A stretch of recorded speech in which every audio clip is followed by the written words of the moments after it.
Presentation is brought to you by Discovery Channel School, a leading provider of quality educational resources that help teachers bring the world to their students.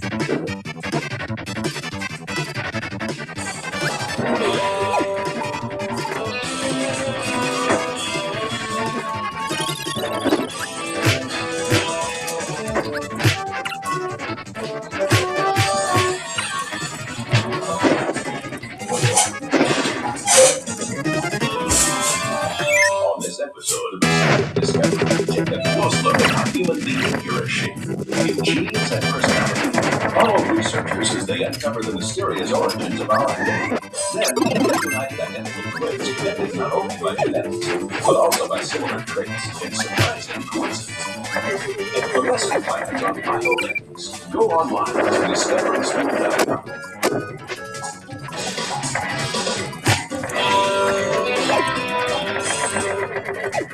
Consider this before viewing Genes and Personality, Part 1. Identical twins have the same genetic makeup, making them ideal candidates for studying the effects of genes on personality. As you watch the program, note what scientists have discovered about the nature of personality by studying twins. Consider whether genes or environmental factors are the personality. Assignment Discovery now presents Genes and Personality, Part 1.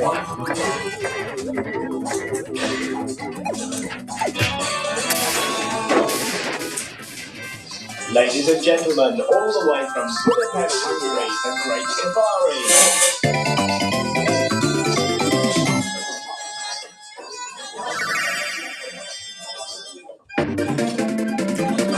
No matter how much we learn, life will always have a tincture of magic about it.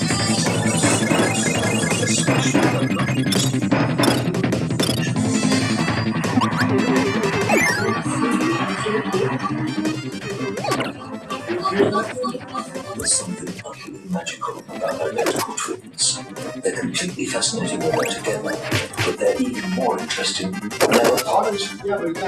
As we shall discover from tonight's program, by studying separated twins, researchers have come up with some extraordinary ideas about what makes all of us tick.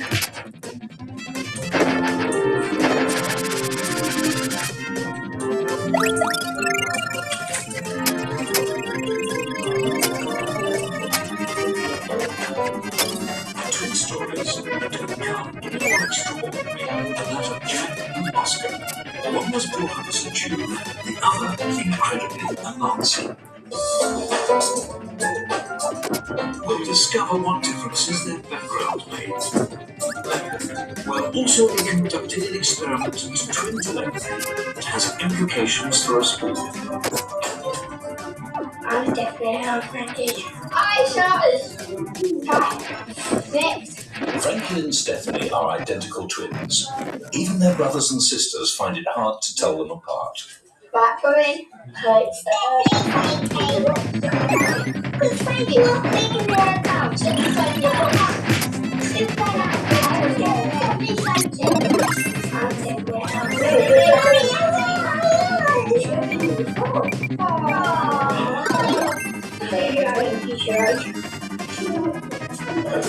I'm alright on the back. I'll give me tonight. Last weekend I made a mistake and I was calling Frankie and I was supposed to be talking Stephanie. Good time on. Frankie and Stephanie have 5 brothers and sisters. They have far more in common with each other than they do with the rest.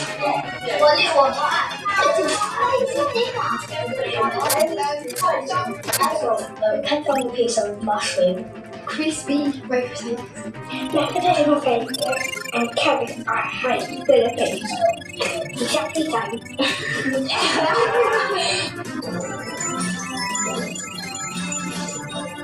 Identical twins start out life as a single embryo. Instead of becoming one person, it splits and becomes 2. The result is 2 people who have exactly the same genes. Can we leave the table? Yes, you can leave the table. Thank you. We all assume that parents and family background play a major part in shaping our personality, our beliefs, and our future. But is it our parents' example or the genes we inherit from them that really makes us who we are? Twins are providing some surprising answers.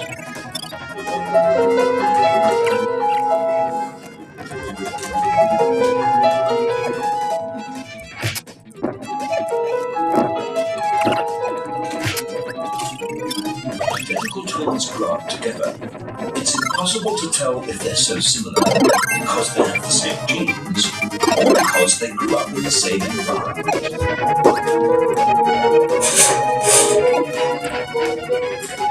To have any chance of assessing the effect of family life on the people who we become, we have to move away from twins that grew up together to twins that were separated as babies. The idea of deliberately ripping twins apart and stopping them sharing any sort of life together is deeply shocking. Yet, in the 1960s, social workers did just that to thousands of twins. When they came up for adoption, they were sent to different homes and never told that they had a twin.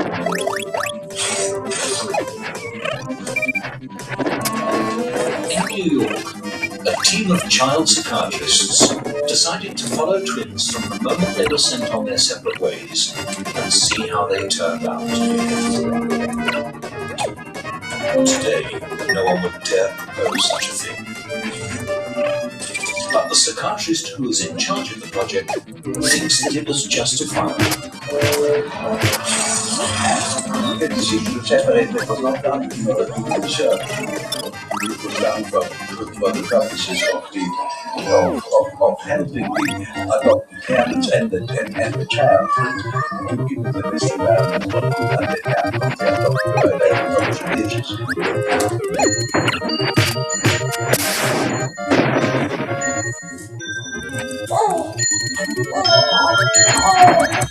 One set of twins he studied for more than 10 years are known only as Beth and Amy. They were separated when only a few months old.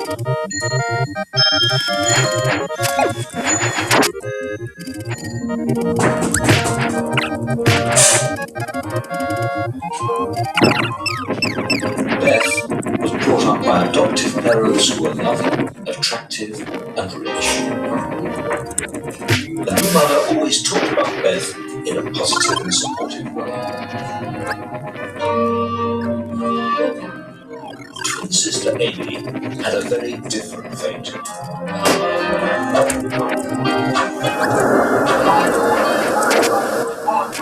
She was adopted by poorer and less successful parents. Her new mother, who was overweight and insecure herself, described Amy as clingy and demanding, and her husband came to her. Amy became increasingly withdrawn and stiff. She had nightmares, wet the bed, and developed a serious learning disorder. It was clear to the visiting psychiatrists that Amy was the victim of bad parenting. It was obvious that if only Amy's parents had been more positive and caring, more in fact like Beth's, she would not have become the sad and anxious child that she did. But actually, they were wrong. Despite having very different adoptive parents, Beth grew up just as disturbed and as unhappy as her twin. Similarities in timing, similarities in disorder were very much alike. Whether it was the thumb sucking, whether it was the learning disorder, it was physical symptoms, all of this occurred in both.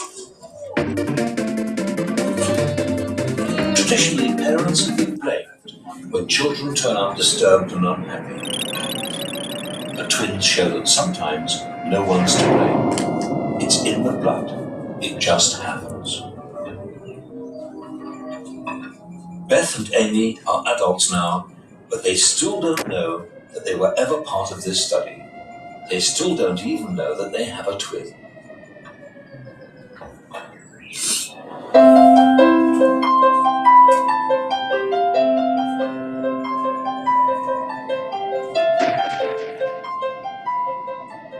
Some cases of separated twins do, however, have happy endings. Jenny and Margaret met for the first time in May 1998. Well, for the first time since they were a few weeks old. And they're both thrilled. You know, when I first met Margaret, I felt as if I knew her, but I didn't know her. I knew her, but I didn't know anything about her past, as it were. It was quite a strange feeling. It was like talking to another me, really. When we brought him over my tap, first of all, just to give us a and this is a whole look. As if I was looking at myself. Jenny and Margaret were born in England 58 years ago and were separated just a few weeks after they were born. Neither had any idea that the other existed until Jenny decided to track down her birth mother and started in discovery. You see, when I first got my birth certificate out, I got it out to sort of see what my background was all about, you know, who my parents were, and I found there was little time on it. And you only have a time on it when it's multiple birth. So to discover that there was more than one of me was quite a surprise. It took 6 months for Jenny to track down her twin. These photos are from that first meeting. Jenny on the right is taller and dyes her hair. The first thing I said to Jenny was when we met her, "Oh, Jenny, I just had a birthday." "No, go on," she said.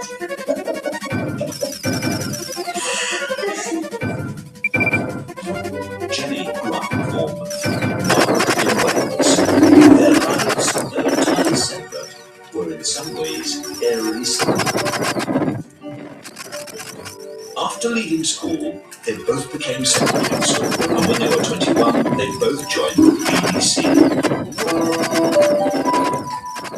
Later, they both married men who worked for the BBC. Margaret was based in Wales, while Jenny worked in Broadcasting House in London. Despite working for the same organisation at the same time, they never met, although their paths almost crossed in the early 60s.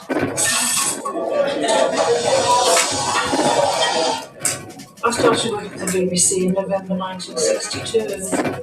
I used to come up here pretty well every day for my lunch. So it was quick and easy. Well, at the time I was working in BBC in Cardiff, and we came out to do a job of work in BBC event. And we came to the canteen, and I went to sit down at the table. And my husband went to speak to me, so he thought, and he saw another person looking at me. I don't have any recollection of anybody approaching me at all. I don't remember it at all. And he said, "Good gracious me not." He said, "There's your double." I looked at the right on time, she disappeared. I thought that people do have devils, but it never crossed my mind that it would be my twin sister. I feel really that it was really a missed opportunity, but I mean, how was I to know? Jenny and Margaret disappeared from each other's lives for another 36 years. The fact that Jenny and Margaret chose to pursue the same career with the same organisation is curious, but most identical twins have curious stories to tell. The Sunday newspaper once asked us if we'd go out and shop independently in the same shops, but go in at different times and not actually meet up with each other until after we shop. We would get trousers, jacket, shirt, shoes. They asked us to change it to beautiful for the editorial photograph, and we kind of stepped out at the same year, like, "No! And actually put this out of personality, we are the same!"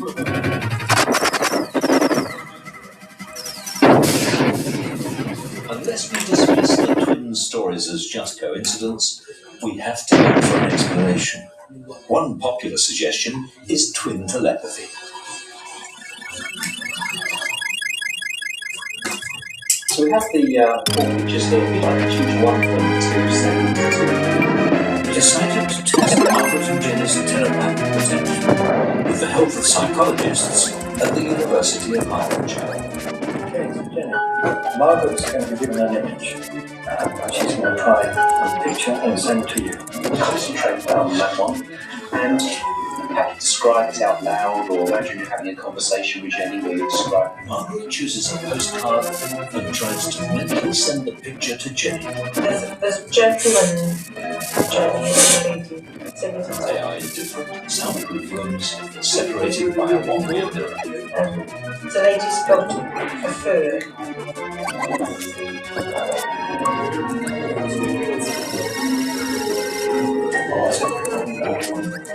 Jenny is then offered a choice of 4 postcards and has to decide which one she thinks Margaret has been looking at.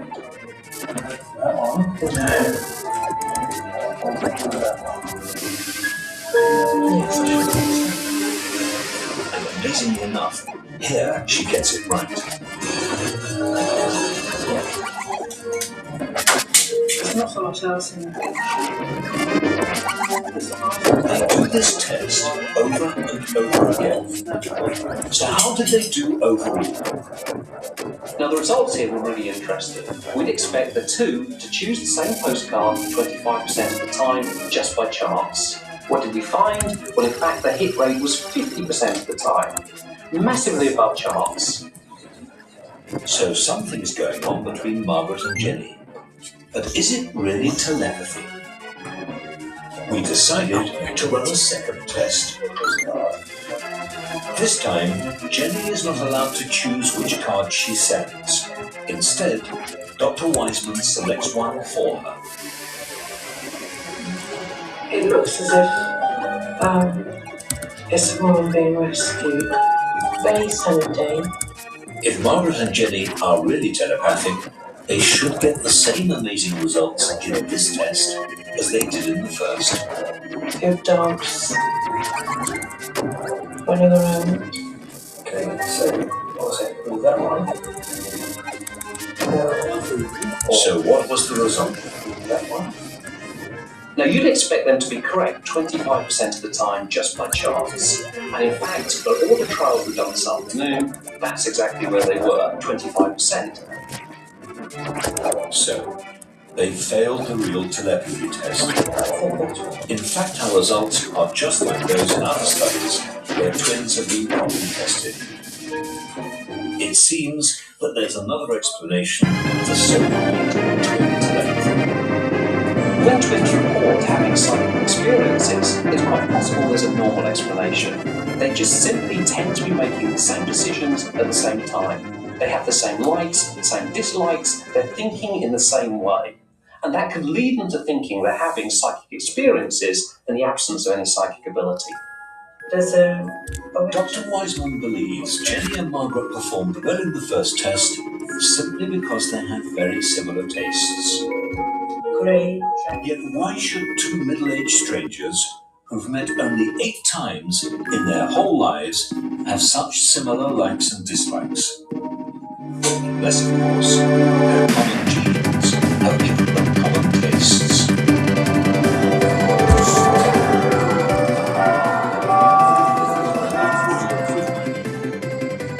At St. Thomas's Hospital in London, researchers also study the medical history of twins.